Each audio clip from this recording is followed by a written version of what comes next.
When we last left off, we covered the tale of how Diane Downs was held at gunpoint by a bushy-haired stranger who allegedly shot her and her kids. As the police further investigated her claims, Diane's story slowly fell apart, leading police to question what really happened that awful night in May of 1983. I'm your guest host, Lisa. With me, I still have my sister, Marina, and this is a baby break episode of GRIMM.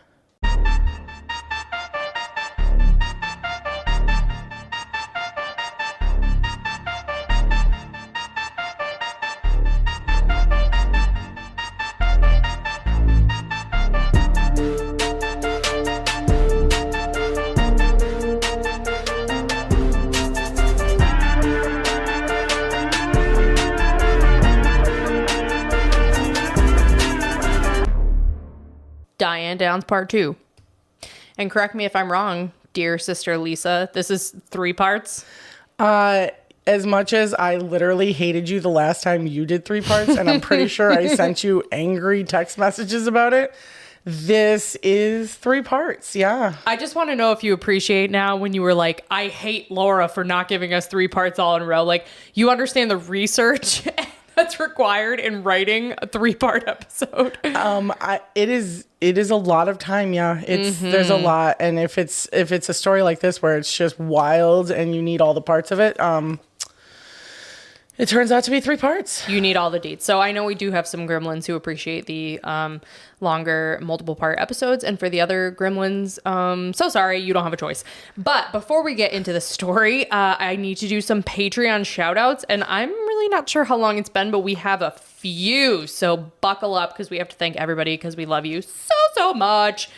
First up, we have Alyssa D. Woo! Alyssa, we love you. Thank you so much. Megan R. Megan, yeah. we love you. Thank you. You're the best. Miranda L. Woo, Okay, woo. Miranda. Thank you, Miranda. We love you. Luis M. All right, here we go. Thanks, Luis. Jordan T. Jordan, we love you so much. You're the best. Stacy R. Woo! We love you, Stacy. Thank you. Stacy's mom has got it going on. Stacy, does your mom have it going on? Was that a sentence? No, but I bet you she's heard that a bajillion times. No. Next up, we have Lexi E. Woo-hoo. Yeah, Lexi. Thank you, Lexi. We love you so much. Zoe B. Thank you, Zoe. We love you. Haley. Oh, is that a C or a G? Haley C and G. Haley's we love in you. the house. Whoop, whoop. Thank you. I think it's a C. It looks like a C. Haley C. Thank you, Haley C. Ava T. Woo! We love you, Ava. The best. And Angela A. Whoop, whoop. Okay, Angela. Thank you, Angela. We love you, love you, love you. So, guys, we love you so much. Thank you so much for supporting our Patreon. If you want to join our Patreon, just go to patreon.com/grimm: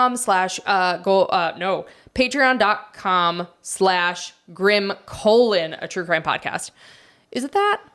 I don't know. Go to Patreon and search GRIMM: a true crime podcast. That's what it is. And spoiler alert, we went to Mexican tonight and I had 2 margaritas. So, but I'm just kidding.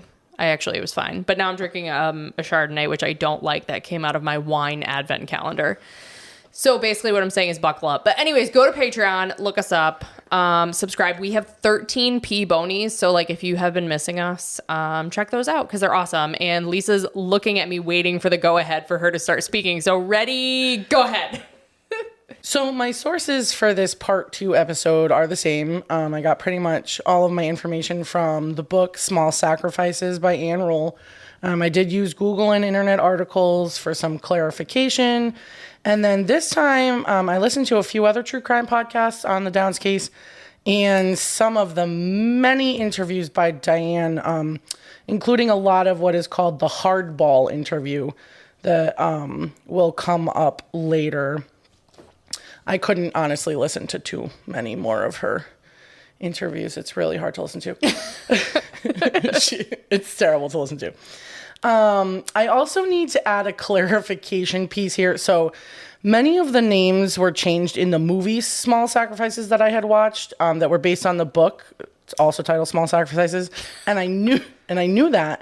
So I made sure to use the names from the book, not the movie, because I knew those were wrong in my retelling. However, what I didn't realize is that Ann Rule actually changed a few of the names in the book as well from the actual names. So in part 1, I introduced the name Lou, and we kind of had a laugh about Lou, good old Lou. So in reality, Lou Lewiston is actually changed from Robert Knickerbocker, who Diane called Nick.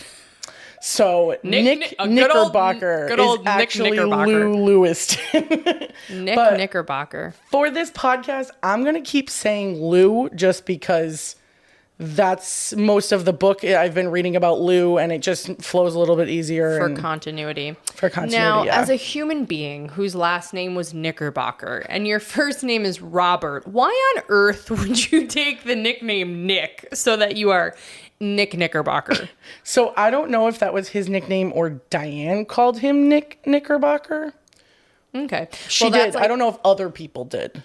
That's like when I went to school with that kid whose last name was Marino, and you were like, you should marry him because you'd be Marina Marino. Yeah, we made that joke a lot. I know. You know what? Wasn't that funny? No, but I do appreciate that Anne Rule decided Nick Knickerbocker should be Lou Lewiston. Got to keep it classy. Yeah, so we ended at the divorce of Diane and Steve in 1981. I'm sorry, the divorce? The divorce. Please point out every time I stumble over a word. It's Would I really be your sister if I did it? I'm pretty sure. I do it to Laura too, so sorry. Fair. Buckle up. Okay, so after that, Diane was never without a lover. So she went from man to man pretty quickly. She never really allowed them to hurt her. She would kind of use them and get rid of them. Steve told Diane she had to pay him $5,000 to buy out his part of the house. And a coworker at the Chandler post office who had a faltering marriage of his own was taken by Diane because she liked married men. So Mac Richmond loaned Diane the money. 2 weeks after Steve moved out, Mac moved in with his 2 daughters, 9 and 11. It only lasted through the summer of 1981, which is kind of a long time frame for her. Oh, boy. He said she was completely different at home. She found children annoying and wouldn't even let them in the living room. He didn't agree with her discipline methods, and she would call her children vulgar names. No. Yeah. So when she started in on his 2 daughters, he was out. Yeah. Fuck that. So in September 1981, she finally headed to Kentucky to become a surrogate mother. Oh, Lord. Yep. No. So isn't there like a screening process for that? Yeah, we went over that in the last episode. She failed the first one and then kind of almost didn't pass the second one, but she did. My brain's a colander. Yeah. We know this about me. Yeah, and we add alcohol and that makes it better. So much better. Yeah, so the screening process kind of worked, not really. So she was still accepted. So Steve lived down the street and was taking care of the kids while she went, and the whole insemination procedure took like 20 minutes, and she was immediately pregnant. Fertile myrtle. Dude, the ones that should not have babies are the most fertile. Yep. Yeah. So she had a great time with that pregnancy. She felt super important, full of life. She went to her appointments as agreed. And in May 1982, she flew back to Kentucky to give birth to another little girl. Her 2 girls were with her parents in Oregon, and Danny stayed with Steve. The delivery went smoothly, and 5 days later, much to everyone's relief, she signed all the paperwork, got her $10,000, and headed home. Oof. She calls this baby Jennifer. I don't actually know. I don't think she knows if that's the real name, but that's just the name that she kind of calls this child. 3 weeks later, she was back on her letter carrier route. Good for her. Oh, good old letter carriers. Feeling great, and collected her children back because she was feeling lonely. So she used her money to pay back the $5,000 and sold Steve back the house. Okay. And then she bought a newer trailer, pretty much almost new, in a trailer park. Someone that she could call her and her kids alone. Like, it wasn't Steve's, it wasn't any other man's. It was just her home with her kids. Was it like an RV or like a double wide? Like a double wide. Okay. And it was big enough that it was kind of the size of like a small house. Like, it was a pretty nice. Double wides can be super nice. Yeah, it was a pretty nice little house. So the summer of 1982, she started taking night. I don't know what that was. She started taking night college classes to kind of get her feet wet back into school, especially like English and math. She also had a great time making her way through the men at the Chandler post office. Okay. Yep. She's busy. She is. So she seduced them pretty easily. She was really bubbly and giggly and flirtatious. And these relationships ended very quickly, though, since once they became intimate, she would actually become the opposite, like a dominatrix. She often drew blood, scratching them. Oh, good Lord. And mind you, all of these men were married. She had a thing for married men. So she kind of would mark them, and then the men would be like, crap, I got to go home with these like scratches. That is messed up. Yeah. So she kind of found a thrill in having control over them. She's kind of a psycho. I mean, yeah, I think we've established that. After quite a few men, she set her sights on Lou Lewiston in July 1982. So,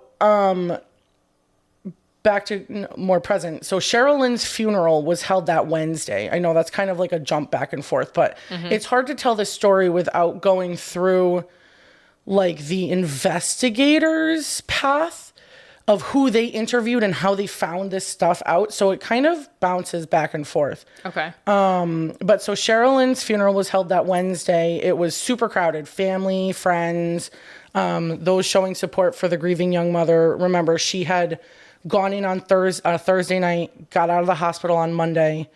Cheryl's funeral was on Wednesday, and both of the other children are still in the hospital for quite a while. Okay. The day that Diane was released from the hospital on that Monday, Hughie and the other investigators were reading through her diary, and they were writing questions on the chalkboards and trying to come up with theories. They had the two chalkboards. Diane did it. Diane didn't do it. Yep. The entries in her diary started April 21st. Each of them was an unsent letter to Lou. There was one for each day leading up to May 19th. The day that the children were shot, and it was clear from the diary entries that Lou had dumped her and that she didn't know why. She was in love with him. In her head, he was in love with her, and his wife, Charlene, was the problem. Did Lou shoot the kids? Did Charlene shoot the kids? Did Steve shoot the kids? Could they account for where these people were that night? Those were the questions that the investigators are kind of coming up with as they read this diary. I shot the sheriff. So the red compact car was finally pulled from the garage in the light of day that week, and they saw something they couldn't see in the dark. Red high-velocity backspatter on the right passenger side door on the outside of the car. Say that one more time so I can picture it. Yep, it was high-velocity backspatter on the right passenger side door on the outside. The outside, okay. This is the trajectory blood takes backwards towards the hand of the shooter and the gun. Okay. But for it to be where it was, someone that was shot had to be outside the car near the ground. Okay. So in order for this to have happened, Diane had to have lied. And if she had lied out about one thing, there were probably more. Right. But this was the first real lie that they had caught her in. Okay. And you're going to explain how it all went down, right? Okay. So Paul Alton and Doug Welch head to Chandler to interview Lou and Charlene Lewiston, as well as anyone else mentioned in Diane's diary. Diary. Okay. It's been a very long week, so this is going to be a lot of that, I think. So this is normally we record on like Monday nights or Tuesday nights. This is a Friday night, and it's like end of the week. Brains are broken. We both have one brain cell hanging on by a fingernail. So just... I live another state away. I can't do this on a Monday night. Yeah, so just hang with us. Hang with us. So they thought they would be there for 3 or 4 days, but everyone they interviewed gave them a few more names of people that they needed to talk to. And they were there for a total of 9 days interviewing people related to Diane's life before her move. So much paperwork. So much paperwork. And this is like in the early 1980s. So every like recorded interview then has to be like transcribed. And yeah, that was a lot of work. Oh, so I actually had put here, the next section I'm going to relay is the events of Diane's life between when she got divorced and when her children were shot. But these events come from piecing together interviews, her diaries, her calendars, and her own accounts. So this section kind of jumps a little bit back and forth between what we would call current post-shooting and like before shooting. So if you just get confused, just ask. So the first person they interviewed, of course, was Lou Lewiston. Also, well, Louis Lewiston, although that's still a made-up name, so it doesn't matter. Let me say it.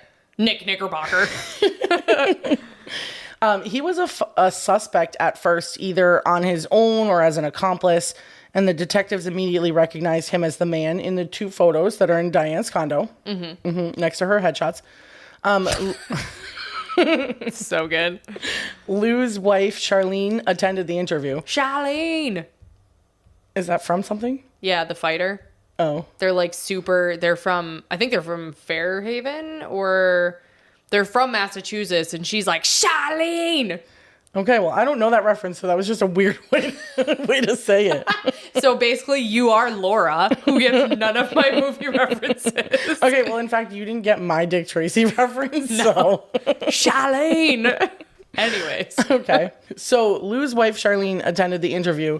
Lou told the detective she could stay. She knew everything, and he wanted her there. Charlene had actually known everything about Lou's affair with Diane, and she had forgiven him. She also had a computer-like memory of dates, so she ended up being super important for the detectives. Nobody's ever accused me of that. No. Lou and Charlene married in Texas in 1979. Charlene convinced Lou to move back to Chandler, Arizona, where her family was. And so they were kind of having marital issues, mostly due to finances after the move in the fall of 1981. And that's when Lou met Diane, because they both worked as letter carriers, still a word, and they were friends. And then in the summer of 1982, Lou fell on the loading dock and shattered his elbow. Ouch. Yep. So he ended up in like the office instead of out on a route. So he saw her a lot. They were there together often. He found her physically attractive. She was a very attractive young woman, and she would often wear these like short cut t-shirts with no bra. So if she leaned over, you could see like the underside of her like very voluptuous boobs. These like skimpy cutoff jeans in the summer. She was a hot ticket. And so Lou told Diane he only wanted a fling because he was not happy with his marriage, and he just kind of wanted a little fling. He had had others before during his first marriage. This was the second marriage for both him and his wife. And so Lou knew that Diane wanted to be a surrogate again as soon as possible, and the ambitions to become a doctor, so he figured she didn't really want anything long-term anyway. And she told him she didn't want to have an affair because she was afraid she'd get pregnant. So Lou told her that she could have an affair with him because he had had a vasectomy when he was 21. Wow. He knew he did not want kids. Okay. He just did not want kids. Also, as a side note, you could not pay me enough to carry someone else's child just for money. Like $10,000 would not be enough for me to go through another pregnancy. There are people that love being pregnant. And I am not one of them. Yeah, some people have nice pregnancies and they love it. I am also not one of them. No. And $10,000 would not be enough money for me to do that. Nope. Just a grim fact. Yeah, so either. So in the beginning, everything was quick, no more than an hour meetup. They didn't really talk. It was just all about the sex. Once they got a motel, and it actually kind of made Lou pretty uncomfortable. And he begged Diane for discretion, but she constantly talked about him in the office. And within no time, everyone at work knew that they were having a little relationship. Oof, Diane is a slut. Oh, yeah, that was pretty well known by everybody. Because by that point, she had worked her way through most of the married men in the post office. Lou was like one of the last ones. Oh, my God. So Charlene said she knew about the affair early on. And she knew that it had started the second week in July because Lou was a lousy liar.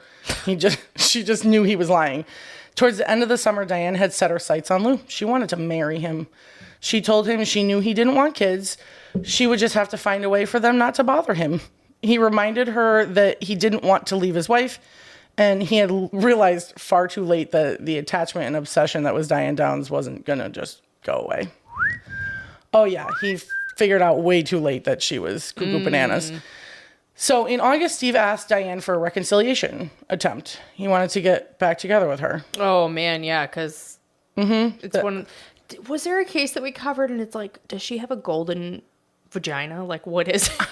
Like, what is it? I don't know, but these men like fall for her. But Steve and her were like wrapped. I don't know. They hated each other, then they loved each other. I don't know. It was like a yo-yo. Lou told her to go for it.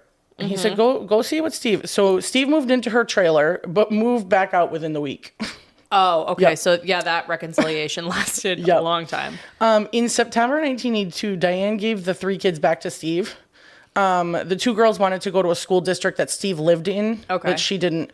And so Diane was allowed to see them whenever she wanted to, but she took on a full college schedule and would like babysit them occasionally. Okay. Was she pregnant again with another baby? She was just No. like, can you take my kids? I'm just going to go make some more and study things. She had a really crazy busy schedule, which only lasted a few weeks into the semester. She just couldn't hack it. She realized that if she wanted to be a doctor, her life would only be working classes for years, and she had no time for Lou.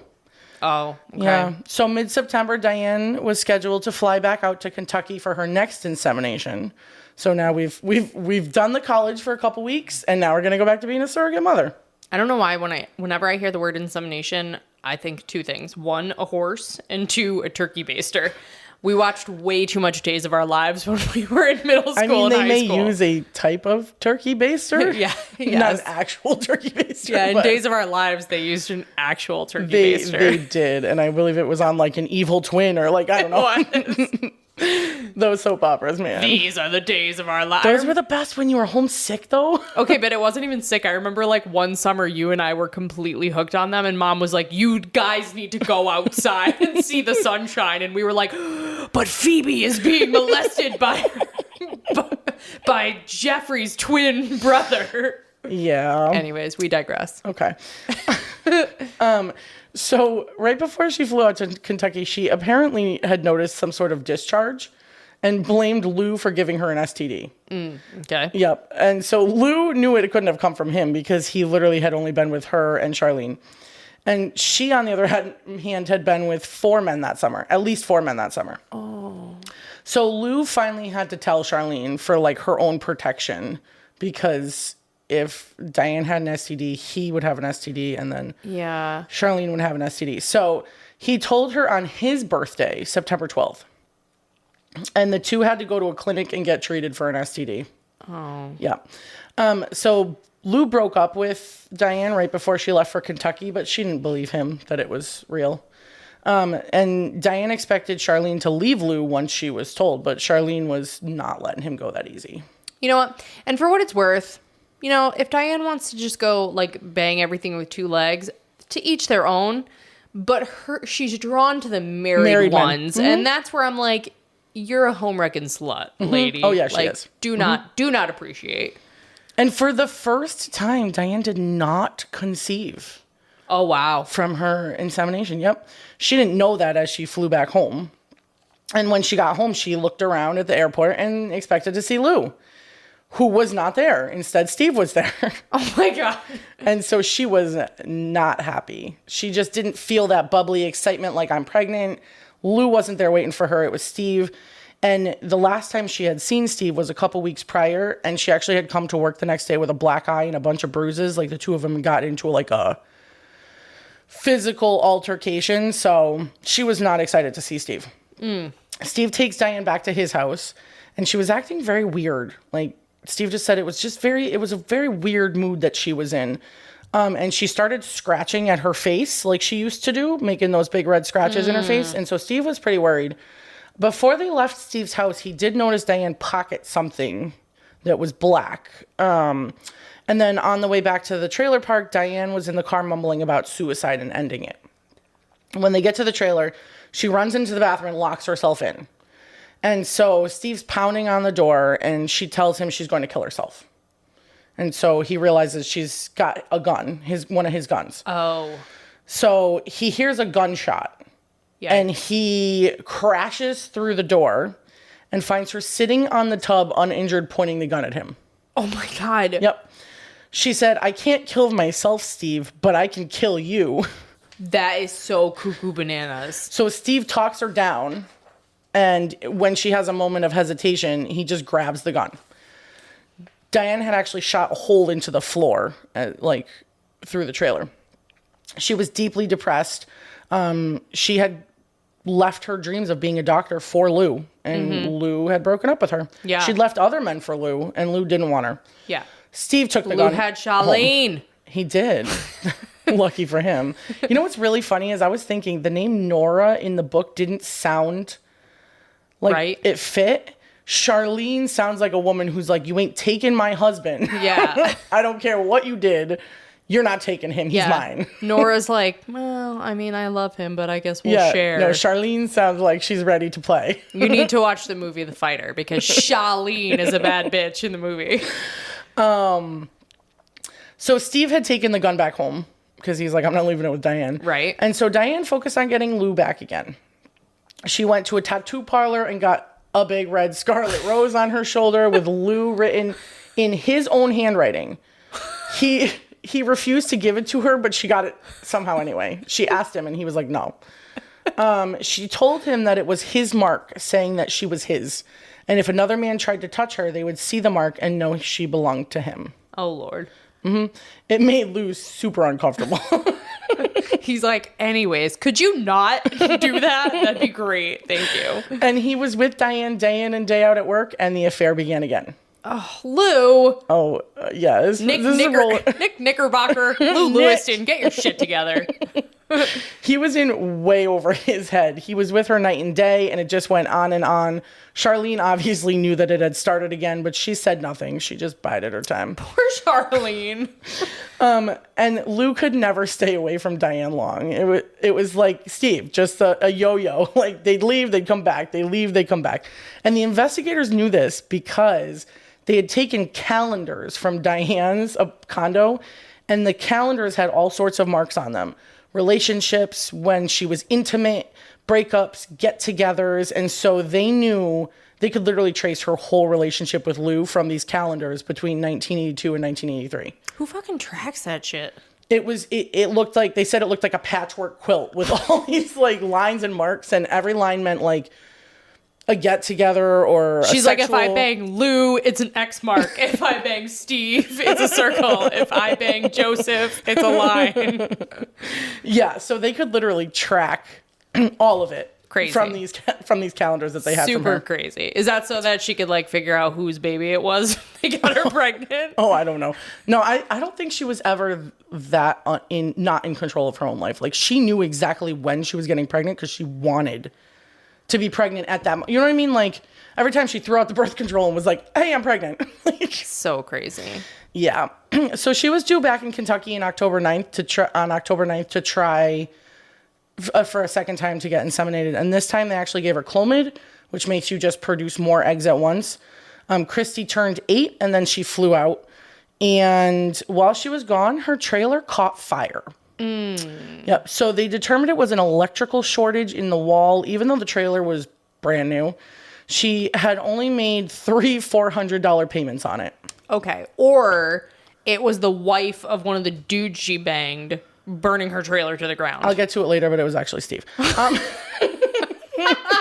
And her. Spoiler alert. Oh, okay. Yeah. All right. For the insurance. Okay.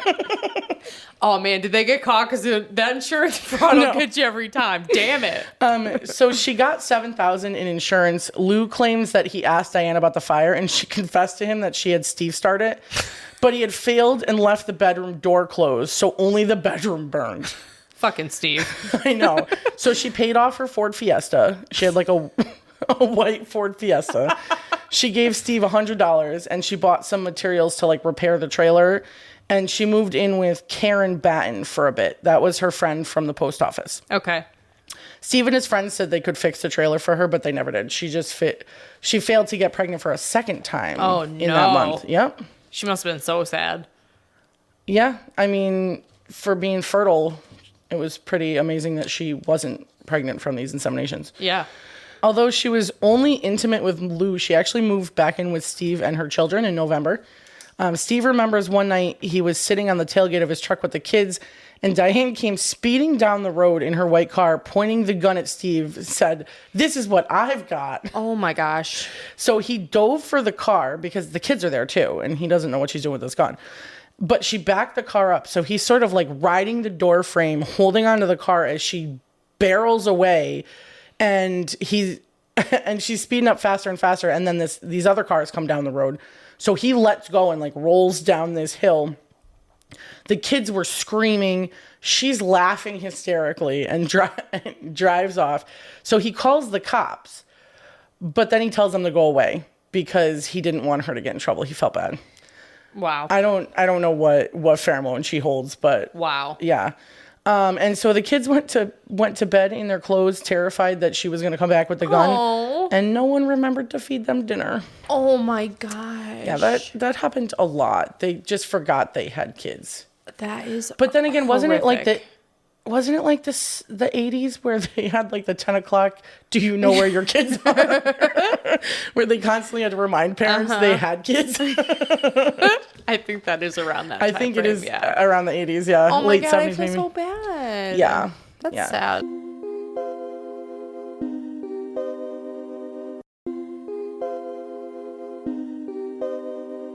So, investigation and questioning led to alibis for both Steve and Lou and Charlene.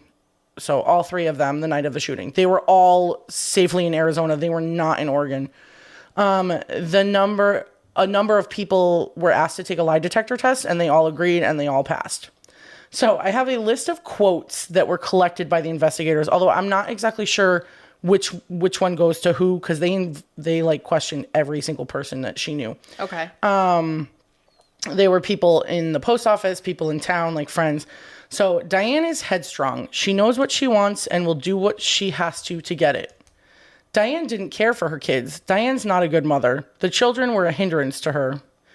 Diane was moody. One day she would be in a good mood, and the next day she seemed to be mad. Diane was looking for love. In all the wrong places. Probably, which was the theme from like literally when she was a teenager. Yep. Even a child. Diane was going to shoot Steve once, but she said she chickened out. One time, Danny threw up on the rug. Diane screamed at him and called him a fucking bastard. Oh. The kids were hungry. There was never any food in Diane's house. Oh. Diane took on married men because they were more willing. It was a sexual need that made Diane really come on to men. Diane wouldn't hurt her kids. She was a very poor mother. Everything came ahead of the children. When she picked the kids up and Danny wanted affection, she would push him away. She would come to visit and leave the kids home alone for 30 minutes to 2 hours. She said they'd be all right. My heart is so sad for those kids. Diane was just a sad lady. Yeah. Yeah. Diane's gone through a lot of people and has no scruples or conscience. She doesn't care who she hurts. That lady is pure poison. That lady is whacked out. So they did find a few people that were like, she loved those kids. She would never hurt those kids. But the rest of them were all pretty like stories of her yelling at the kids, swearing at them. If they did anything wrong, they would, they were a hindrance to her. Right. And she just kind of left them. So sad. Yeah. There were a lot of stories I didn't include in here from like the neighborhood parents that kind of took the kids in when she wasn't around. And yeah. So Diane had moved back into her trailer with her sister Kathy and her nephew Israel because Kathy had left her husband as well. Her kids were there with her sometimes, but because the trailer was like partly blackened and seared and had soot and stuff, like the kids were freaked out. They didn't really like it. It was kind of scary. So one time she went to Lou's house and Lou asked her where the kids were. She literally crawled into bed with him. And she was like, oh, they're at home alone. Where was Charlene? Was Charlene on the other side of Lou? No, they weren't that open about it. I don't know where she was, maybe work or something. But so she was like, oh yeah, they're at home. And he was appalled and he told her that 8 was too young for a child to be at home alone, let alone watch 2 other children. And so he made her go home and wait until Kathy got back, or she couldn't come back to see him. Lou, just say no. No means no, Lou. He tried a few times. So just before Thanksgiving, Lou had a deep look inside and told Diane he was going to leave his wife. Mm-hmm. Bet you that wasn't the way you thought it was going to go. No. Mm-mm. So Diane found an apartment and convinced him to sign the lease with her. He moved in.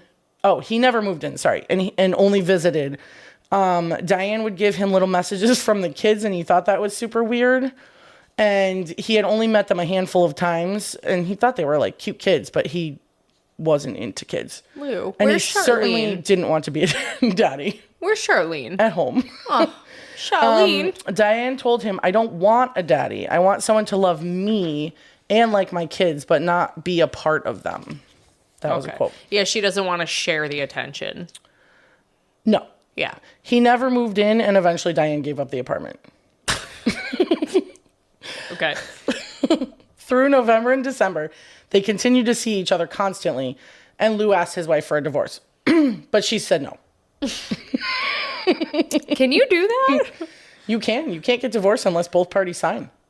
Well, yeah, but like... Well, but so he spent... Okay, so it did say he didn't have the money for a divorce. So she can't... If she says no... It's not just paperwork filed. You then have to get a lawyer, and he didn't have the money to battle out getting a divorce. Yeah, I was like, I'm pretty sure, like, you can, it'd be like a contested divorce, but I'm pretty sure, like, someone can't just be like, oh, fuck you, we're going to stay married forever. No, he did, sorry, to stipulate, he didn't have the money to get a divorce unless she said yes. Gotcha. Because then it's just, like, sign the papers and file it for $150 and move on. Like, something like that. I don't do family law. I covered a family law hearing once. It was a consensual divorce. Like, they were both in agreement, and I covered it, and they signed the divorce papers, and it was like somebody had murdered both of their puppies. They were both so sad. The air was like thick with like just sadness, and I was like, this is the worst. Like, honestly, family law cannot be fun no matter how you spin it. It's not. No, it was very depressing. So he asks his wife for a divorce. She says no. So he spends a night in a motel with a very triumphant Diane. But then he goes back home. Oh my God. Lou, what are you doing, Lou? He moved out of Charlene's bed but kept seeing Diane. So he just like lived in her house. He eventually did get an apartment of his own, but he would go back multiple times a week to help Charlene. He still mowed the lawn, took out the trash, like chores. What a gentleman. He obviously still cared for her, yeah, but was wrapped around Diane's finger. She would seduce him, promise him all kinds of things that he never even asked for. She had put all of her energy into ripping him away from his wife. And she was very persuasive when she wasn't putting all her energy into something. So, damn. So even stranger, Diane would send letters to Charlene. No, Diane. And would call her. No. Yeah, she would call her. And then, the children were with Steve during Christmas, so she sent them a ton of presents, and she even sent Charlene a Christmas gift. But what would she say? Like, haha, I have your husband. So some of the calls were like, you know, you're such a strong woman. And then other ones were like, he's mine, bitch. Like, was she bipolar? Was she diagnosed bipolar? You asked me that last episode, and she was not diagnosed bipolar, but like... Wow. Well, at least I had the same thought twice. There's a strong chance that she could be, but she also saw so many psychiatrists that I feel like someone would have diagnosed her at some point if they thought she was. Can you imagine like this woman sleeping with your husband and then you get a Christmas present from her? Listen, I accept all gifts. So like if you're going to take my man's, at least buy me presents in return. Wait, let me think. It was a turtle-shaped wind chime or a frog-shaped wind chime. One of those. I'm gonna say like a turtleneck. No. She's like, here's an itchy sweater, bitch. No, I'm gonna go sleep with your man. Here's this pretty wind chime for your house that your husband won't stay at because he's with me. How bizarre. I don't even know. So in January, Steve sold his house. They asked the kids who they wanted to live with, and they said Diane. I wouldn't have expected that. Well, Christy and Cheryl were afraid to hurt their mother's feelings. If they didn't choose her, I would see that. Okay, yeah. And so Diane shifted gears again, and she told Lou she would build this house that she had designed, and the children would have a nanny. And in her designed house, the master suite was across a walkway bridge over a large living room with high ceilings. And so she told him she would get a loan, and he said the bank would laugh at her. Mm-hmm. So she was designing this house where like they could live together, but the children were there, but not really there. Across a bridge. Across the other side of the house. Yes. Okay. Yep. So is there a moat involved? Are there alligators in the moat? So he said the bank would laugh. So instead, she opened her own surrogacy clinic. No. Yep. She'd been keeping her ears open in Kentucky, kind of learning all she could about the process. Was it called like Crazy Czar's Turkey Basters and more? Nope. She connected with a physician and attorney. She rented office space. She took the Kentucky contract and just changed it to her own needs. And her business was called Arizona Surrogate Parenting. Okay. Mm-hmm. So she told the media that she had 5 surrogate mothers lined up. In reality, she had 2. Diane and Kathy Fredericks. Oh my God. I just cannot. She went on a model of financial affordability. So she said that the natural father of her surrogacy had spent $40,000 and she had gotten 10. Her company would only cost $20,000 to $22,000. Her surrogate mothers would still get $10,000 and the company would take 25% of the remaining fee and the rest would be medical, psychological testing, hospital costs during delivery. But Diane had no idea how to run a business. There were some questions about the legality of it in Arizona. In Arizona, there was a law you can't pay for the handing over of a child or something like that. But they weren't paying for that. They were paying for the surrogate's time and like distress or something. I don't know. Loophole. Yeah. There was also, because she was the director and a surrogate, there was questions about confidentiality. Like, how could she not know who the parents are if she runs the clinic and is a surrogate? She was still under contract in Kentucky and was supposed to fly out in February for a third attempt. When the newspaper article came out about her business, Charlene calls the clinic in Kentucky and fills them in on Diane's business, her plans. I thought you were going to say Charlene signed up to be a surrogate at Diane. And her bout with venereal disease. The clinic in Kentucky was appalled and they canceled her contract. And her business never got off the ground. Oh my God. Are you shocked? You're shocked, right? Good old VD. There was a comedian that did a skit once about like, he's like, how did people even get those STDs? Are they just out like squatting down in like swamp water? You just bang all the men. Oh my God. Somebody's bound to have it. I mean... So in February, Lou got drunk and told Diane that he would live in a house with her and her kids and that he would have to marry her ass. To Diane, she was over the moon and felt like she had finally won him. Like she was winning him. But during love. But during the last half of February, Diane pushed too hard. She started stifling Lou. She was always at his apartment. And then one night she literally pushed him up against the wall and demanded he tell her who he loved more, her or Charlene. And he was like, I love Charlene. Ooh, she's my wife. Wrong answer, So she Lou. lost it. Full-blown tantrum. And he had never seen an adult act that way. And he said the final straw was when she broke his hairbrush. He's like, not my favorite mahogany 7-bristle hairbrush. So Lou left, and Diane literally like followed him with her car and was like almost like running him over. And so he walks to a 7-Eleven and calls Charlene, who came to pick him up. That woman, man. All the people involved. Everybody involved. So he went home with Charlene, and Diane follows them and is pounding on the door all night, but they didn't answer. And the next morning when she came back, Charlene finally opened the door and was like, fuck off, and slammed the door in her face. So Lou and Charlene decided they were going to take a 2-week vacation in Texas, and they just leave because they need to get away from this whole thing. Wise. So they're at one of Lou's friends' houses in Texas. And remember, this is 1983. There are no cell phones. And Diane calls Lou there at his friend's house in Texas. And he couldn't figure out how she got that phone number.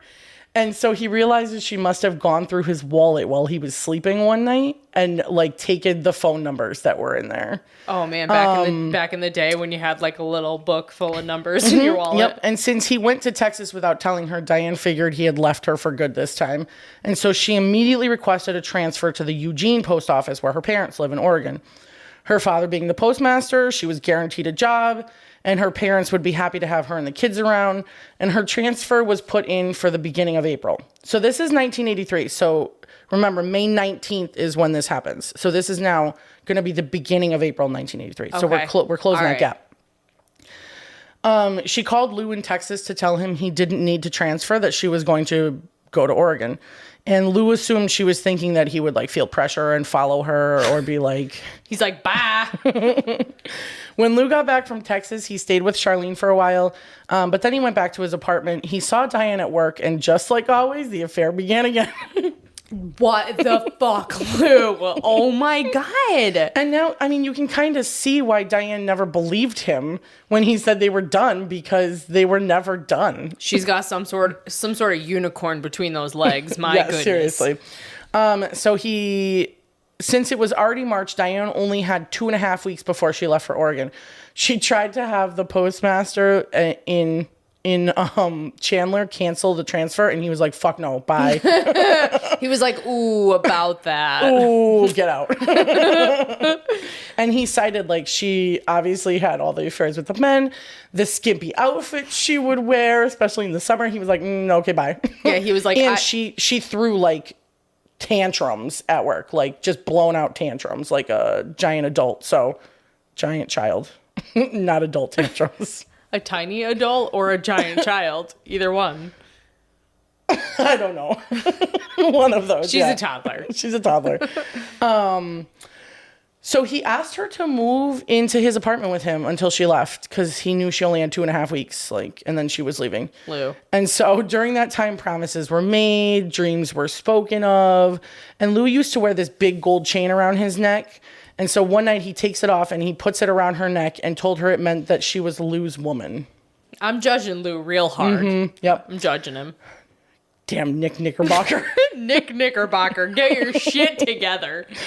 So she convinced Lou to get a rose tattoo on his arm. Oh my God, I just took a sip of water and I almost spit it out. I was waiting with bated breath to see if she was going to spew that. It was so close to spitting out. And I was just thinking how much Laura's going to like this episode because she loves alliteration. So Diane Downs, Nick Knickerbocker, Lou Lewiston, like it's good. It's good stuff. So she convinces Lou to get this tattoo. She makes the appointment for him. She makes him go, but he balked. He would not put her name on it. So he has this scarlet red rose on his forearm that matches hers. And so when her parents came down to help Diane and Kathy pack up their stuff, her parents met Lou. And her dad, the Eugene postmaster, offered him a couple jobs if he wanted to follow her to Oregon. A couple jobs? Like one wasn't enough? No, there were 3 jobs he could choose from. Oh, okay, gotcha. Oh, no. He offered him a couple out of 3 jobs. Like, he could choose one. Multiple types of jobs. Yes. Okay. So Lou didn't know what to do. His life with Diane was fine until she started nagging and until he went back to the house to help Charlene with chores. And then, you know. At this time, was he still, he wasn't Yes. divorced from Charlene, right? No, he never divorced right? with Charlene. They're still together, like, to this day. Okay. But he would still go back and, like, help her with the chores. Like, he still cared about her. Yeah. And so he had doubts. He just kept saying, if it's meant to be, it will be. And so the children go to Oregon with Diane's parents, and she followed on April 2nd, and she assumed Lou would follow soon after. But as soon as Diane left, the spell over Lou broke. He decided he wanted to salvage his marriage, but he couldn't go home to Charlene just yet because he didn't want her to see the tattoo. At least it didn't have Diane's name on it. No. So Diane called Lou every day, writing him letters, sending him packages. He finally just started sending them back to send her. He told her over the phone one day that they were done. And Diane didn't believe him, which, I mean, I don't blame her. Yeah, no, I don't blame her at this point either. She had left him $500 to help with bills and such and had told him that if he paid that back, she would know it was over. So that day he wrote her a check, April 21st, and sent it back to her. And she cashed it and continued to call. But he told his coworkers to tell her he wasn't there. He never asked what they talked about. He didn't want her to even interpret that as him caring. So she returned to Eugene once after that. So she went back a week after Lou had told her it was over. She surprised him on his route, like at work, to return his gold chain to him. And he only said about 20 words to her while she was there. He told her he wasn't going to Oregon. He didn't want to be a daddy. Like, we're not doing this. Okay. So now there's something significant in the interview with Lou. The investigators had asked him about Diane's guns, and he described the .22 rifle he had seen on the shelf at her apartment. He also described a .22 practice pistol, as Diane called it, that she said was Steve's gun, and a .38 pistol. He said he saw both of those pistols in the back of her car the night before she left for Oregon. Okay. And remember, they were lovers right up to the morning she left. So I don't want to remember that. Yeah. So they were lovers right up until the morning that she left. So she would have no reason to hide them from him. Right.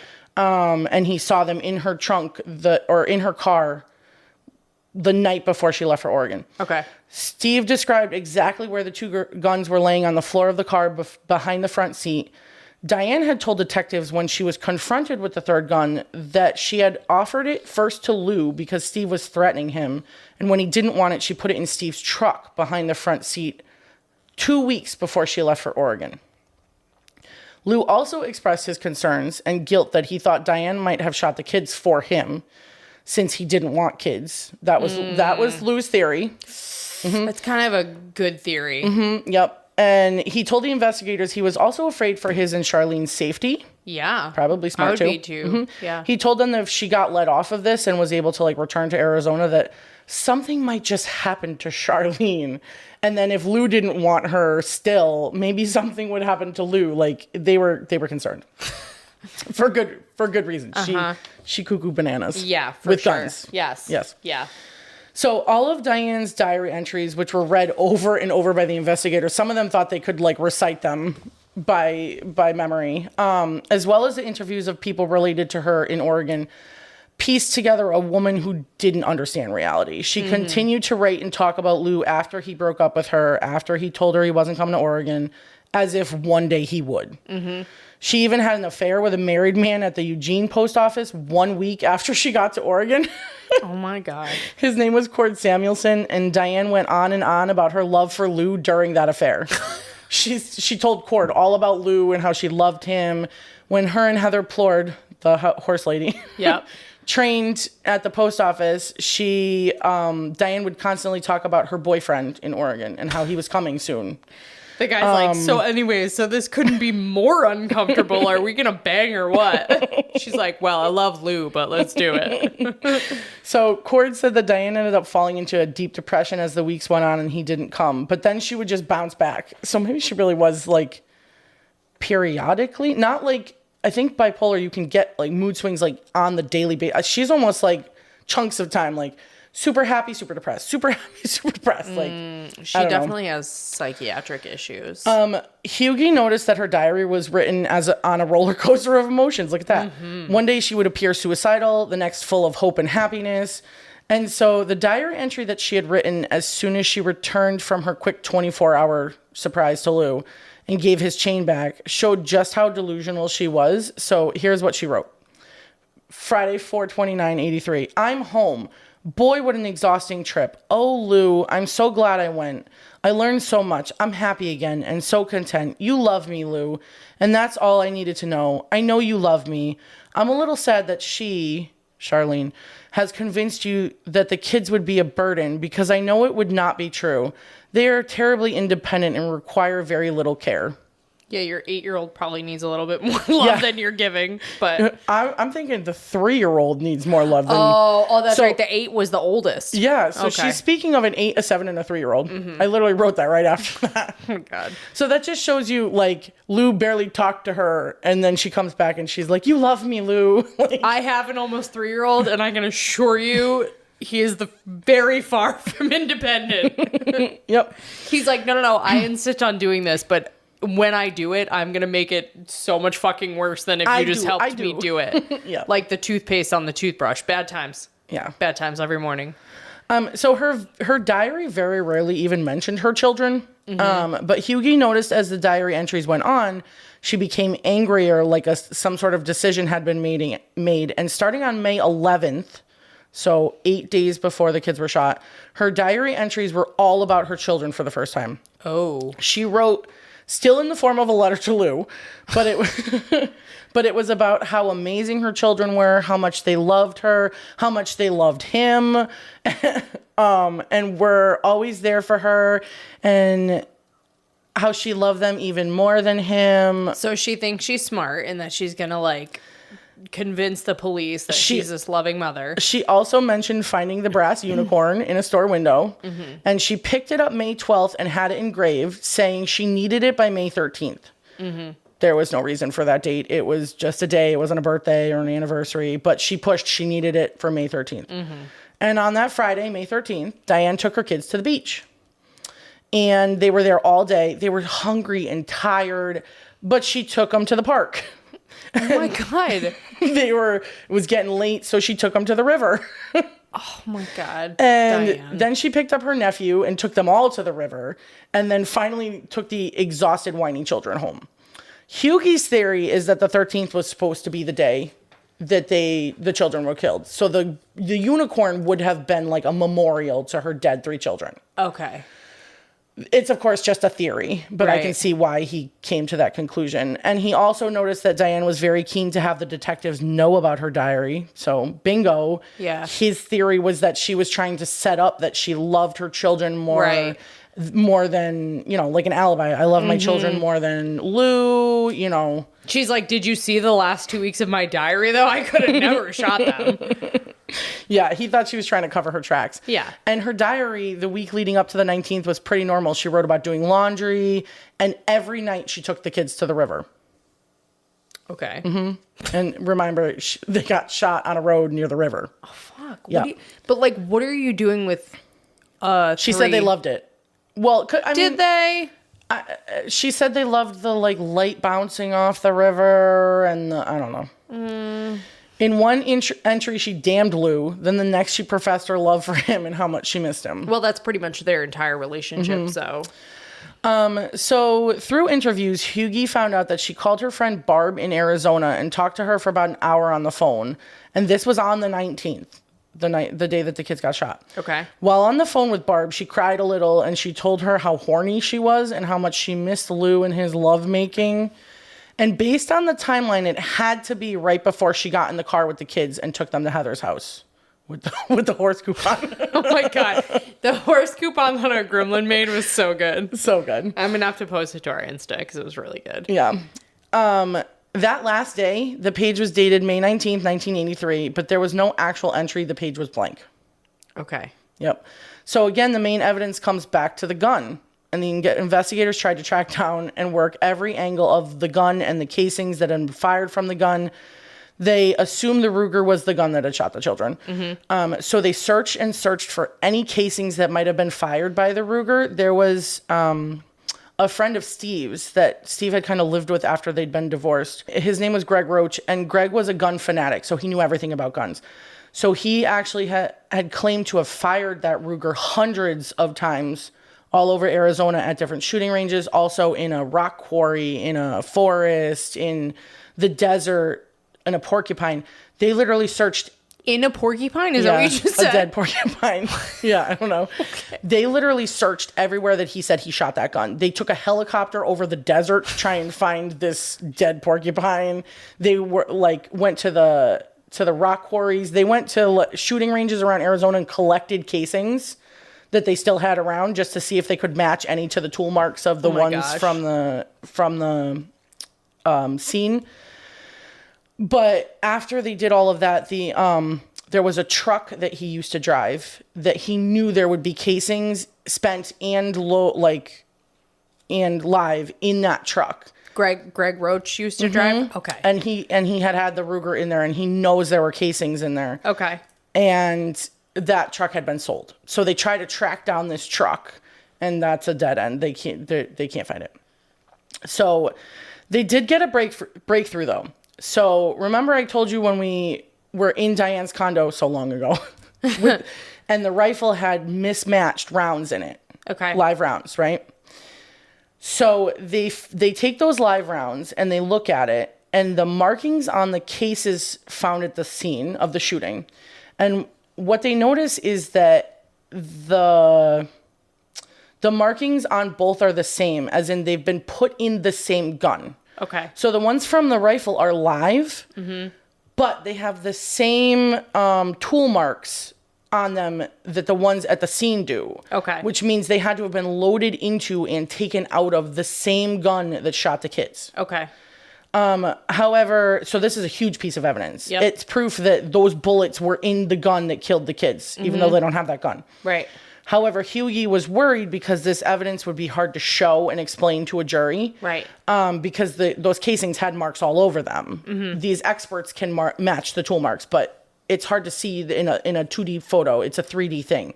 But that's what experts are for. Right. It's still 1983 too, so there's no digital mastering and They're all that like, sort of stuff. listen, just trust me. So Alton and Welsh went back to work. So they went to Diane's old trailer with Steve and had him point out the bullet hole in the bathroom floor that they know she shot with the Ruger. Okay.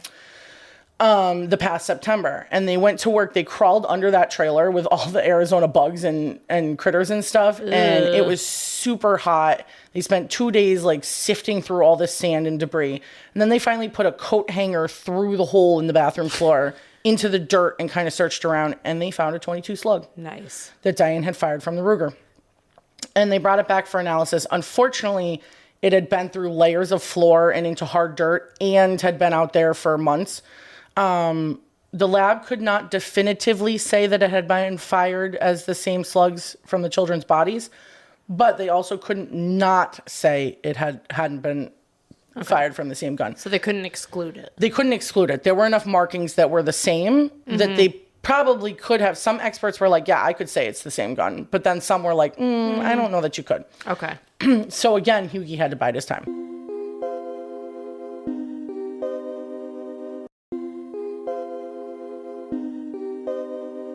They eventually tracked down Steve's truck, Steve's friend's truck. Greg's truck, yep. It had been sold numerous times, but they were desperate. They were like, we have to find a slug or a casing from that gun. We have to. Right. And it was in Mexico. Okay. So they literally go down to Mexico and they search the truck and they find bullets and casings that were from the Ruger. And they smuggle them out of Mexico in one of the investigators' boxers. Oh my God. Thinking they won't body search them if they get to the border. So they had this evidence, but again, it would come down to a jury understanding the bullet markings. And so they waited. Okay. So they have this evidence. They're just still waiting for that smoking gun. I do appreciate that they're building a strong case before they so go that she for doesn't it. just, So a grand jury was first formed for this case at the end of May. Okay. So a little backstory on grand jury. You know this, but I don't know that all the Gremlins do. Yep. It dates back to the 12th century English law and is the only law in the United States still conducted in secret. Mm-hmm. So the grand jury allows members selected from the lay public to meet and decide if a suspect should be indicted. The judge's role is minimal, just to kind of maintain order. Only the prosecuting attorney and the witnesses sworn to secrecy are allowed in the room. The grand jury for this case consisted of 7 individuals. They would meet once or twice a month for way longer than anyone thought they were going to. Witnesses passed into the chamber, were questioned, sworn to secrecy, and left without anyone else knowing what they said. Their first action was to subpoena Diane for a polygraph test. She learned of the subpoena the same day as the test, and it was at that point that Diane's father was like, you need a lawyer. Mm-hmm. Yep. Yeah. So they hired Jim Jagger. He was recommended by a minister at the Frederickson's church. More alliteration. Mm-hmm. Yep. Jim Jagger. Laura's going to like this one. Yeah. So Jim was 38. He had 2 kids around the same age as Diane's. He was friendly and open by nature and had practiced law for many years, longer than Hughie, and his acquittal record was very good. Okay. Yep. So Diane refused to appear in front of the grand jury, which as a victim, quote unquote, this is basically unheard of. Yeah. How could a prosecutor act on her behalf if she refused to testify to the grand jury? Mm-hmm. So DA Pat Horton asked Jim Jagger about Diane's refusal, and his response was, you know who shot the kids, and I know who shot the kids. But he was a good lawyer. He refused to let refused to let the county polygraph Diane. So he hired a private company. So she still did the polygraph, but not under the county's choice. And Diane flunked the polygraph. Which we know those are garbage. Right, so I'm not but no one knew about it. Okay. So no one knew that she had flunked. He also wrote an official letter stating that staff at the hospital and members of law agencies were not allowed to question Diane, minor children, or herself. And they were not allowed access to their rooms or their bodies except for medical reasons. So like investigators can't just waltz into the kids' rooms and question them. They are still minor children and, cease and assist on that. Okay. So June 3rd, the story hit the local paper. And for the first time, the public realized Diane might be a suspect. Most were shocked and many were downright indignant. They couldn't believe the authorities would be so insensitive to accuse this poor young mother. Mm-hmm. Yeah, real tragic. So Paula Krogdahl, I don't actually know how to pronounce that. Can you spell it? Krogdahl. Krog doll. I believe it's Cradle. We should ask. We should ask Kate. She would be able to She's pronounce so it. good. She's so good. So Paula was the counselor put in charge of kind of raising Christy from her nightmares. Okay. And hopefully getting her to talk one day. Diane hated Paula on first sight. Paula spent 2 hours a day with Christy, morning and afternoon. And Christy started to trust Paula, and Diane called her a witch, an evil witch. One time, Paula brought Christy her favorite childhood doll, a rag doll. Diane ripped it out of the crook of Christy's paralyzed arm and flung it across the floor into the corner of the room. Oh my God. Yeah. That's terrible. Christy was no longer in critical condition, but she was confused and terrified by her inability to speak. And when she finally was able to convey her questions to Diane about what had happened to them, Diane's response was, she just kept saying, "We've had a tragedy." Okay. Yep. So Diane visited Danny and Christy daily, and she would often lean close and like whisper to Christy. Again, not alone. There were other people there. By Right. June 10th, Christy's speech was starting to come back just a little. Okay. So we're getting to almost the month mark. The officer there recounted that on that day, she told Diane, "Paula was here today, but I didn't talk about nothing." Okay. Yep. So Christy knew that Cheryl was dead and that Danny was hurt, but she didn't want to talk about it. Sometimes she cried, but she couldn't explain her emotions, and she just wanted to sleep, and she didn't want to talk or remember. In early June, Diane went back into the hospital to have surgery on her injured arm. They did like reconstructive surgery. She had to have literally shot the gun right into her arm because it shattered. They had to like remove bones and do a graft from her hip and all sorts of stuff. Her lawyer stipulated no investigators were allowed to be present in her room or the operating room. Her left radius had been shattered and it had to be reconstructed, and she stayed in the hospital for 4 days. Again, 1980s. Yikes. She learned the day after surgery that Christy and Danny had been removed from her custody. Okay. As Yep, they should be. As they should be. So Diane had said she was going to take her children out of the hospital and no one was going to stop her. So Hughie had no choice but to have a judge get an emergency protective custody to the state. She's like, nobody's going to stop me except the judge. Yeah. So she could still see her children, though, in the hospital. Diane demanded and got a hearing on June 6th to question the state's right to remove her children from her custody. And up until then, there was not a lot of current photos or quotes from Diane. Most of the media had been talking to her parents. On that day, she walked into the hearing clinging to her mother's arm. She's got her arm in this giant cast with like a sling, and she was limping. Although most people were like, I don't know why she was limping, because like Her legs were her fine. legs were fine. And the camera loved her, and she loved the camera. Oh, and it Lord. was like her limp just got worse and worse as she got closer to the building. Diane lost the custody hearing. As she should. She would have to make appointments to see her children after that. Good. But she'd won the media. Yeah, well. Yep. From that moment on, she had the fame she wanted. She was a media darling, first locally and then all the way through to New York. Like it swept the country. She no longer shared things with detectives. If she wanted to tell anything to anyone, she would call the media and someone would interview her and someone would write an article about it. She renounced all the stupid women, stupid liars that were sheriffs and legal people. Wow. I don't know that she was super articulate. No. After 2 weeks after that, the daily meetings between the investigators and Hughie kind of fell apart. His supporters were dwindling. They all just wanted to arrest Diane. So the lawmen With their dinette sets. involved in the case wanted to arrest Diane and felt that they had enough, but Hughie refused to prosecute yet. He was still biding his time. He knew they had enough to arrest Diane, but not convict her. So many leads and tips had poured into the police station, some of them from her own father, Wes. They investigated every single lead. One allowed them to pinpoint the time that Diane left the Plord's trailer at 9:40. One of them got them details that caught Diane in another lie. So Joseph Inman had gone out to Marcola to visit family. He and his family were in the car returning, and he ended up behind a small red compact car that was only traveling about 5 to 7 miles per hour with Arizona license plates. Oh, no. His speedometer pretty much read 0. That's how slow that car was going. His car windows were open. There was no noise coming from the car in front of him. and he had to follow it for about 2 miles before he could safely pass it because it's a winding, dark road. The car was darkened and he couldn't see any passengers and could only see the shadow of the driver. Timing put this after the kids were shot. I'm going to throw up right now. And detectives even marked off the road exactly where he said he started and ended following the red car. Diane certainly hadn't been racing as fast as she could. I could vomit. That is horrendous. And he remembers specifically because his kids were in the car and him and his son was like, look, it's an Arizona license plate.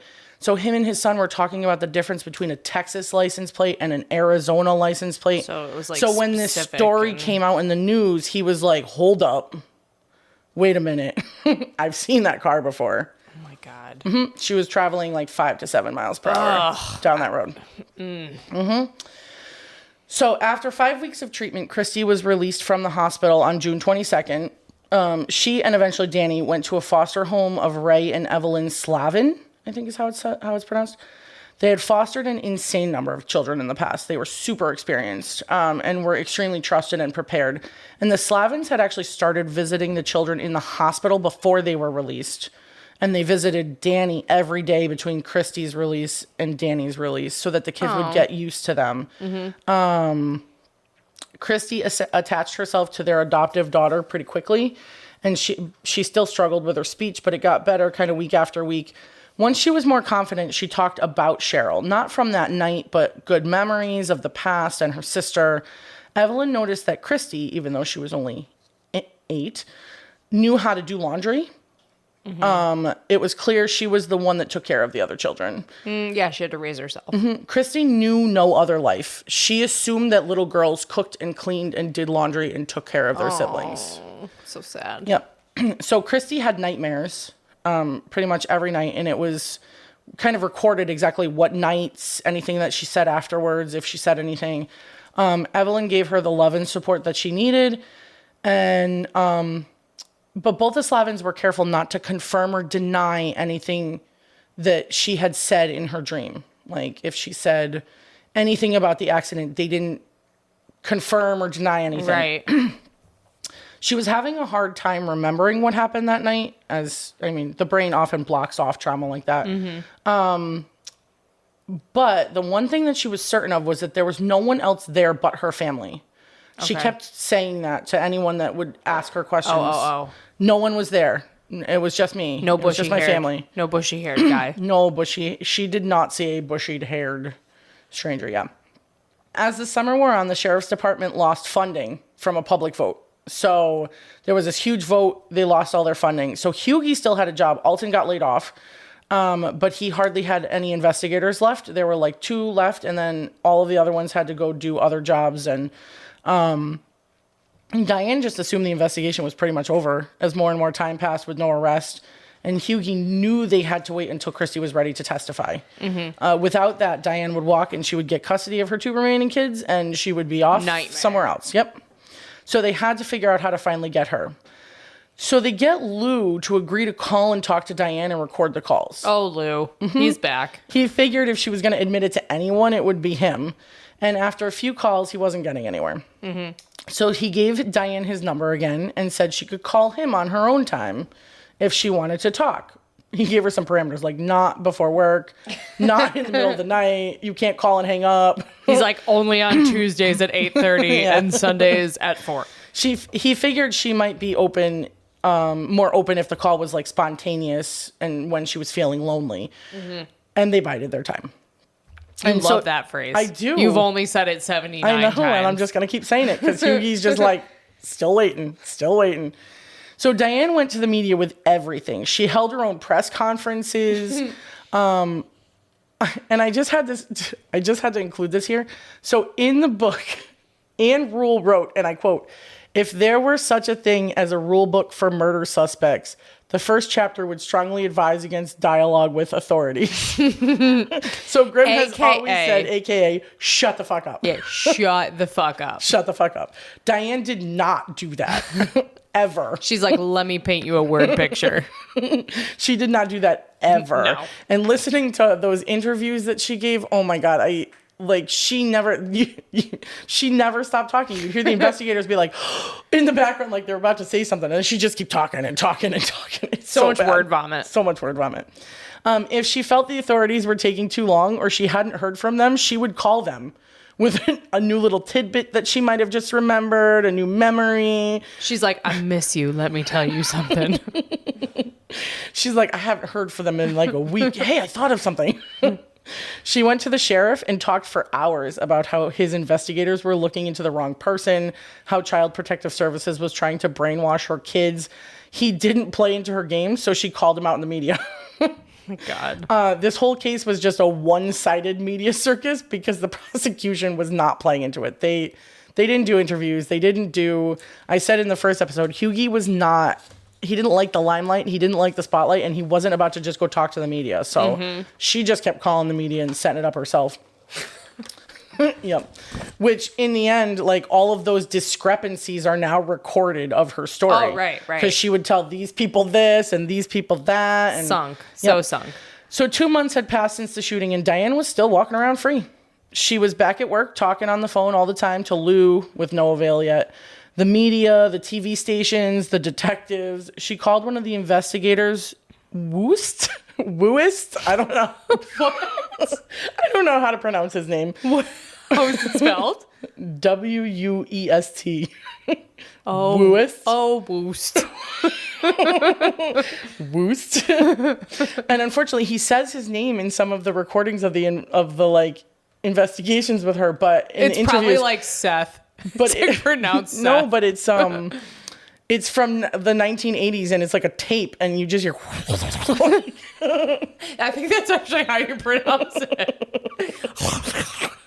That's how it's pronounced phonetically. yeah. She didn't know this, but their time was running out. The sheriff's office had given them a deadline and they had to drop the case. Both the investigators had to drop the case and go back to work if they didn't come up with something. They had Diane come and look at a lineup of mugshots, and that got her into the office. And then, of course, once she was in there, she wouldn't shut up. And that's called the hardball interview. And that's what I was listening to on the way here. Mm-hmm. So much word vomit. Yeah. So Diane listed all the suspects in the case for them. She named Steve Downs, her ex, his friend Greg Roche, and Charlene Lewiston. Those were her suspects. She then goes on to tell them that she remembers the man called her name after she had been shot, and he knew about her tattoo. That her memory was bad from that night. She must have blacked out or be blacking out the horrors of that night. And they asked her about how fast she was driving after the shooting to try and clarify the discrepancy from the eyewitness and her story. She didn't know they had this eyewitness yet. Right. She got confused, said she was driving fast enough to get there in time, but slow enough not to crash on a dark, windy road that she doesn't usually drive. So, AK 4 miles per hour. She said she just couldn't remember. She said she never originally reported that the man had used her name because she was afraid he would kill her if she told. Okay. And she claims that was the only thing she knowingly omitted. Okay. Mm-hmm. So they started pushing her until she snapped. They're asking her all these questions about like, well, where would this man know you from? And, you know, and they were kind of playing, I was listening to it. They were kind of playing into her a little bit. They were like, okay, Diane, okay. Yep. But what about this? But what about that?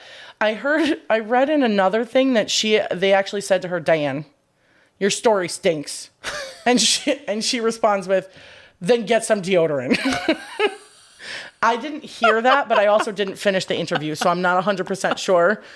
If that's fact or fiction, but it sounds like it could be. It's good. Mm-hmm, yeah. It's good. So she's claiming she's like all blacked out. And so they push her and they keep pushing her, trying to get her to admit that the reason she has this void is because the only thing worse than seeing Christy bleeding, seeing Christy being shot, is being the one shooting her. So they just keep trying to get her to admit, because she keeps starting to give little tidbits like, okay, it might be my fault. And they're like, what do you mean it might be your fault? And she's like, I just mean that if someone targeted me because of me and hurt the kids, then it's my fault. And they'd be like, okay. Tell and then us she'd more. be like, yeah. Then she'd be like, oh, it's worse than seeing whatever I'm blacking out must be worse than seeing Christy bleeding. And they're like, what could be worse than Christy bleeding? So that's so crazy. Like, if she literally had shut the fuck up and got a lawyer, like, they wouldn't have solved this case probably, right? Or was there enough forensic evidence later on? Not enough forensic evidence. There's a testimony later on that Oh, will okay. seal So, the case. all right. But, Yeah. but if they didn't have it to compare against her story, maybe. Maybe. Though it probably would have been No, super yeah. sketchy if she just, like, showed up and was like, my kids are shot and I plead the fifth. And they'd be like, what? What? Yeah.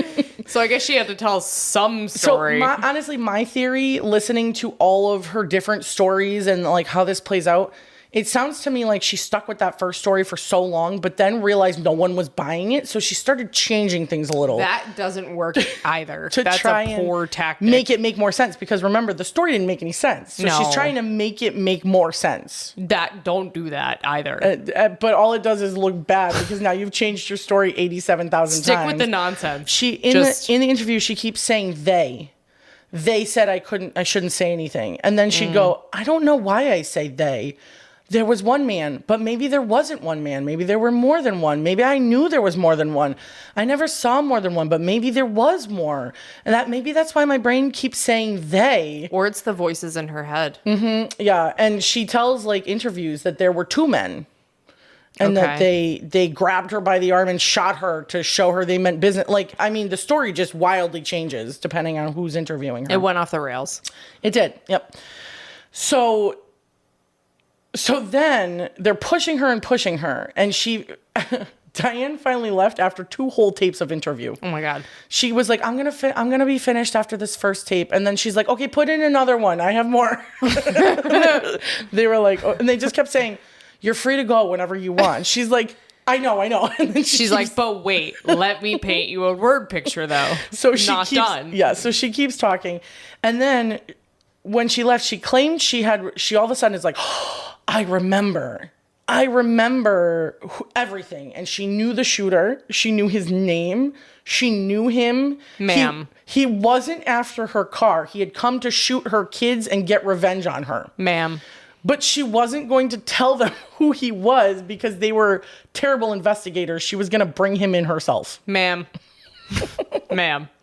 I'm going to have to stop you right there, ma'am. Yep. And the DA's office was out of budget and out of time. So they were like, I don't know. We just got to leave it for the moment. Like, we don't have anything else to do. But she was going to go find this man herself because clearly they couldn't find him. But she knew who he was now. Okay. So Diane's attorney, Jagger, got his hands on all the evidence that Hughie had. James Jim Jagger. Yep. I'm pretty impressed with your remembrance of the names of all your alcohol. Yeah, well, I stopped drinking an hour and 79 minutes ago? At least 10 pages ago, I finished my glass of wine. So they get all the evidence through the defense's right to discovery. And then Jagger and Hughie just waited because, again, they're at an impasse. In the last week of August 1983, Diane and her attorneys flew to Chandler, Arizona to question her friends themselves. Okay. Were they still just biding their time? They were biding their time. Okay. I said waited that time. I know, but Yeah. I saw your eyes. You wanted to say they were biding their time. No, I typed waited. They were looking for anyone that was sympathetic to Diane that they could use as character witnesses, either for a custody hearing or a murder trial, depending on which way this went. Okay. Diane was shocked to find no one. No one that would speak for her? Nope. She apparently no longer had any friends in Arizona. You don't say. All her previous friends and coworkers, they refused to speak to the attorneys. Lou refused to speak to any of them. All she got was a cold shoulder. That's sort of what happens when you bang the entire town's husbands. Like the husbands and all the And wives then you turn leave. on you. So you don't even have to like pretend you like her anymore. She's Right. gone. So Yeah. So Danny was finally released from the hospital on September 8th, 2 days after his sister Christy started the 3rd grade. So it's been like 4 months. The two would live with the Slavins together in foster care. Danny was in a wheelchair, most likely paralyzed permanently from the chest down. And Diane was still not allowed to see or speak to her children. Good. The case was on hold, and so was her life. She was in a deep depression, alone. No one would talk to her anymore. She stopped talking to Lou because she kind of caught on to like the fact that he was interrogating her. And at one call, she was like, "Are you recording this?" And he was like, "Are you recording this?"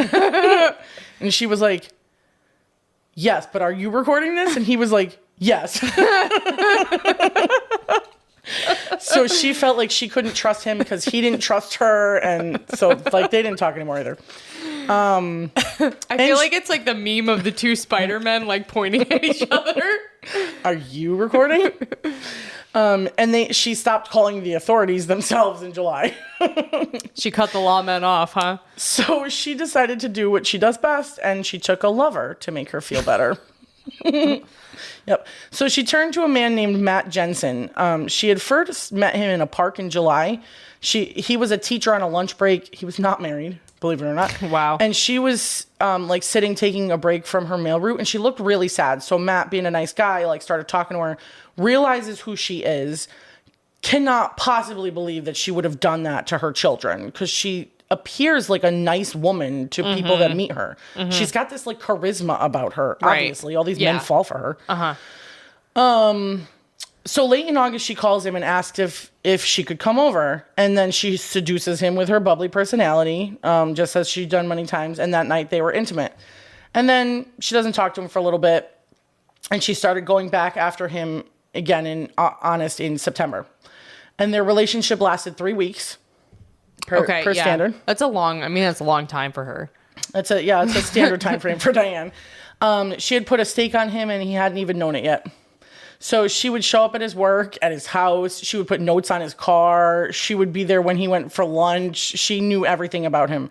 And when he realized how deep he was in and that she wasn't going to stop, he rented a new apartment and broke the lease with where he lived and wouldn't tell her where it was. Wow. So Christy and Danny are seeing a psychiatrist named Dr. Carl Peterson, and Christy's making great progress. Okay. So Dr. Peterson relays to Hughie that he knows Christy saw her assailant, and that within 4 to 6 months she should be able to testify and explain what had happened to her. Okay. Whether it was Diane would still be seen. Like, she hasn't named anybody. Right. Diane was still not allowed to see the kids, but Steve was. So Steve flew down in late September to see the children during supervised visits, and then he's allowed to take the kids out on day trips, unsupervised. To be with Diane. So, well, no, he's not supposed to let Diane see them. And Hughie was not aware that he was allowed to take them without supervision. Okay. He would never have allowed that had he been. So Steve was talking to Diane's brother and father and taking the kids all day sometimes. And so Steve started to feel bad for Diane because her father is relaying how much she misses the kids and how she's so depressed. And so he called her on October 1st and asked her if she wanted to see the kids. Yep. He told her she couldn't talk to them, just see them to see that they're okay. Yep. So Diane works her magic on Steve, as she always did. And not only does she go from seeing them to talking to them and hugging Christy in the park, she gets him to tell her where his hotel is and invite her over that afternoon. Oh. And then take Christy for a car ride. Oh my God. Just her and Christy. Christy must have been shitting bricks. For hours. And she didn't return with her when she said she would. She didn't come back till after dark. He was ready to call the sheriff's office, despite the fact that he would have been thrown in jail for defying order. Apparently, she took Christy to see her parents and then brought her back after dark. And because she worried Steve so much, he wouldn't let her see Danny. He was like, get the fuck out. Oh my God. Yep. So the kids' foster parents and their psychiatrist noticed a huge change in the children's behavior. After seeing Diane? Oh my God. Especially Christy. But no one knew why. They couldn't figure out like what was happening. Christy went back to being closed. She wouldn't talk to anyone. It was like starting all over. No one had any idea why. So Diane decided she knew what she needed to do to help fix her life. She needed to be with her family. So she reached out to Matt again, convinced him to let her come over, and seduced him. I need to watch her face when I say this. She told him she was on birth control now, so they were safe. She left that night knowing that it was the perfect time of the month and she could be pregnant. She just had to wait and see. Oh my God. So she continued to... She's like a succubus. She continued to plot and scheme. She didn't want Steve to have custody of the kids. Steve kind of used that as the, like, you can see the kids, but I need you to sign this paper to give me custody. And she refused, but he still let her see him anyway. And she didn't want him to have custody. So she did this whole scheme. She had to let protective services know that she had seen the kids thanks to him, but not like tell them outright. Oh. So she hatches this whole plot where she writes a supposedly drunk letter to Lou, telling him about how she saw the kids thanks to Steve. She then spends days calling and leaving messages begging Lou not to open the letter. She even threatened him that if he opened it and told anyone, his life would be worth nothing. So of course he opens it. Yeah. He's like, well, anyways. I'm thinking he thinks it's a confession. Right. And so he opens it and reports what was inside, exactly what Diane wanted. Yep. He then gets a restraining order against her, afraid of her. Oh my God. Hughie was livid, but what was done was done. Like, right. There was nothing they could do. Right. So Diane turned out to be pregnant. Oh my God. Of course she was. Mm-hmm. And it gave her new motivation and breathed new life into her depression. She filed tort claims against CSD, the Child Protective Services, the Lane County District Attorney's Office, and the Lane County Sheriff's Office. And she named specifically Paula Krogdahl, the council lady, and Fred Hughie. And then both Diane and Steve Downs were charged with contempt of court for allowing Diane to see the children. Mm-hmm. So they had a show court hearing on December 9th. They showed up and Diane gets on the stand and throws Steve under the bus, per usual. Yep. It looked like she had the real chance of serving jail time. And then her lawyer stands up and puts it on record that she is 2 to 3 months pregnant. And the media was wild. No one knew. I mean, Hughie knew. Yeah. And she knew and the dad knew, but the dad won't talk to her. So she was like, I wonder what happened there. She thought he would come around, but he was she'd wait for him outside and he'd see her and then walk the other way. And she'd be like, he's still cold to me. I don't know. Oh my God. So the judge gave Diane a 1-year suspended sentence. Mm-hmm. I tried to figure out what that meant, but I did not know what that meant. She doesn't have to serve it. I mean, there should be more to that, but it's 1 year suspended and basically that jail time's hanging over her head. It depends on the rest of the sentence, but... Oh, so let's say it was you can't see the kids, and if you see the kids again, you're going to jail for a year. You're going to jail for a year, yeah. Okay. Normally there's more to the sentence than that, but basically it sounds like a year of jail time was hanging over her head if she fucked up again. Okay. And so the end of 1983 came and went without anything else major happening in the case. Christy was making good progress again with her doctor, thank God. And more funding was actually found so that the investigators could start working on the case again. And this is where I'm going to leave it. We haven't even gotten to the point where she gets arrested, but at this point, some of the investigation leads to trial evidence. Okay. And so I don't want to start on that road before we... Okay. So if you want to know about the trial and what happens to Diane and her kids, you'll just have to listen to part 3. Oh my God. So anyways, if you're enjoying listening to Grimm in this marathon episode about Diane Downs, please rate and follow us wherever you listen to podcasts to make sure you don't miss any episodes. If you listen to us on Apple Podcasts, make our day by leaving us a written review. You can find our page on Facebook by searching GRIMM: A True Crime Podcast. If you want to subscribe to our Patreon, you can go to Patreon and search GRIMM: A True Crime Podcast. Like I said in the beginning, so artfully. Follow us on Instagram at GRIMM Crime Podcast for information on future episodes and case photos, and maybe to see that horse coupon from our Grimm one. If you want to send us case suggestions or just say hi, you can email us at grimmcrimepodcast@gmail.com. Listen, learn, and stay alive until next time, because the future is grim.